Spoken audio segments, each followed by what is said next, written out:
माँ कात्यायनी की कहानी। जो कि माँ कात्यायनी का स्वरूप किस रूप में है ये हम आपको बताएंगे। तो नव दुर्गा के 9 स्वरूपों में से देवी के छठे स्वरूप को देवी कात्यायनी के नाम से पूजा जाता है। माता कात्यायनी की पूजा नवरात्रि के छठे दिन यानी षष्ठी को बड़े धूमधाम से की जाती है। देवी की महिमा को लेकर 2 कथाएं हिंदू धर्म में अत्यधिक प्रचलित हैं। देवी के इस स्वरूप की महात्म कथा ऋषि कात्यायन से जुड़ी होने के कारण उनका नाम कात्यायनी पड़ा। वहीं देवी कात्यायनी की महिमा कथा दुराचारी महिषासुर के वध से भी जुड़ी हुई है। आइए जानते हैं देवी कात्यायनी की महिमा की रोचक वर्धक कथाएं। तो देवी कात्यायनी का स्वरूप उज्जवल है। इस स्वरूप में देवी की 4 भुजाएं हैं। से दाएं तरफ की ऊपर वाली भुजा अभय मुद्रा में है और नीचे वाली भुजा वर मुद्रा में है। वहीं बाएं तरफ की नीचे वाली भुजा तलवार और दूसरी वाली भुजा में कमल का पुष्प सुसज्जित है।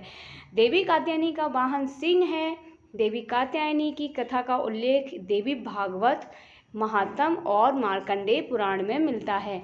तो पुराणों में निहित कथाओं के अनुसार कत नाम के एक प्रसिद्ध ऋषि हुआ करते थे। उनके पुत्र का नाम ऋषि कात्य था। आगे जाकर ऋषि कात्य के गोत्र में महर्षि कात्यायन का जन्म हुआ और ऋषि अपने तप के कारण विश्व प्रसिद्ध हुए।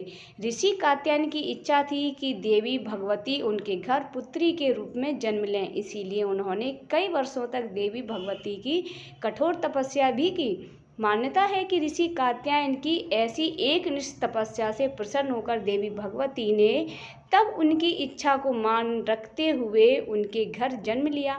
ऋषि कात्यायन की पुत्री होने के कारण देवी भगवती को कात्यायनी का नाम दिया गया। महर्षि कात्यायन ने बड़े प्रेम से देवी कात्यायनी का पालन पोषण किया। कुछ समय पश्चात देवी पृथ्वी पर दुराचारी महिषासुर का उपद्रव सारी सीमाएं लांघ रहा था।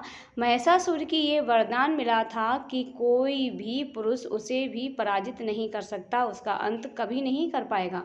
लेकिन उसे किसी का डर नहीं था और ही देखते उसने देवलोक पर भी अपना।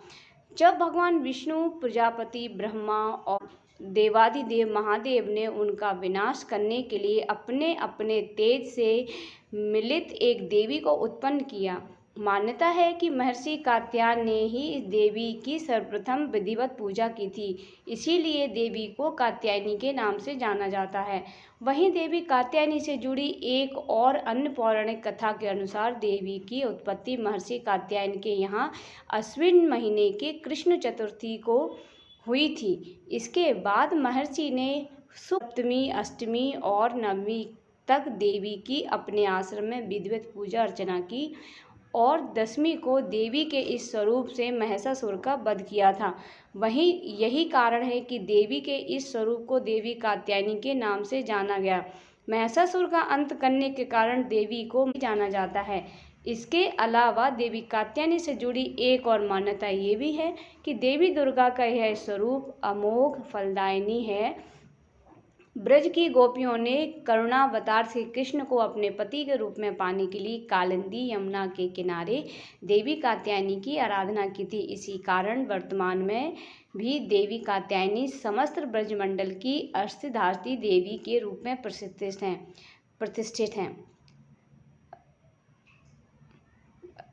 प्रतिष्ठित हैं।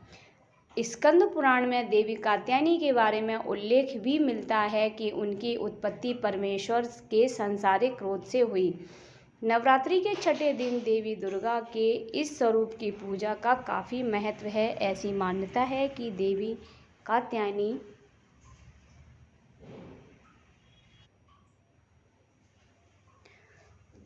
कात्यायनी की पूजा के लाल और सफ़ेद रंग के वस्त्र पहनना बहुत शुभ होता है। मान्यता तो ये भी है कि माँ कात्यायनी के चरणों में अपना सब कुछ समर्पित करते हुए उनकी आराधना करने वाले भक्तों को उनके दर्शन प्राप्त हो जाते हैं।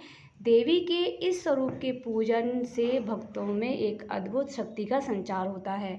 देवी कात्यायनी का ध्यान गोधूली बेला में किया जाना चाहिए। तो माँ कात्यायनी देवी का एक जो सर्वोच्च मंत्र है, ओम देवी कात्यायनी नमः, अर्थात ओमकार जैसे निर्विकार स्वरूप वाली देवी कात्यायनी की कृपा व शुभ दृष्टि हम पर बनी रहे, उन्हें हम बारंबार नमस्कार करते हैं।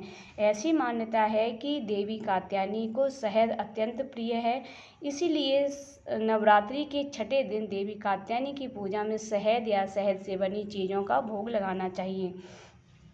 देवी कात्यायनी के विधिवत पूजन से के पश्चात महादेव की भी पूजा करने की मान्यता है। देवी कात्यायनी की अवतार की कथा हमें यह सीख देती है कि अगर भक्ति और संकल्प सच्चा हो तो परम प्रकृति की कृपा सदैव बनी रहती है। जिस प्रकार महर्षि कात्यायन ने एक निष्ठ तपस्या से प्रसन्न होकर देवी दुर्गा ने उनकी इच्छा और तपस्या का ध्यान रखा और मान रखा, उसी प्रकार मनुष्य को भी अपनी भक्ति, निष्ठा और संकल्प पर अपने अविचल संकल्प के पक्ष में अगर संकल्प के पथ पर अविचल रहना चाहिए, यानी कि दृढ़ संकल्प ये होना चाहिए कि हम कोई भी काम करें वो भी दृढ़ता से करें। तो कैसी लगी आपको ऐसी ये कहानी और उससे जुड़ी हुई कुछ मान्यताएं? अगर आपको हमारा वीडियो अच्छा लगा हो तो उसे लाइक करना, शेयर करना, सब्सक्राइब करना। तो मिलते हैं अगली कथा के साथ में, तब तक के लिए राधे राधे, जय श्री कृष्णा।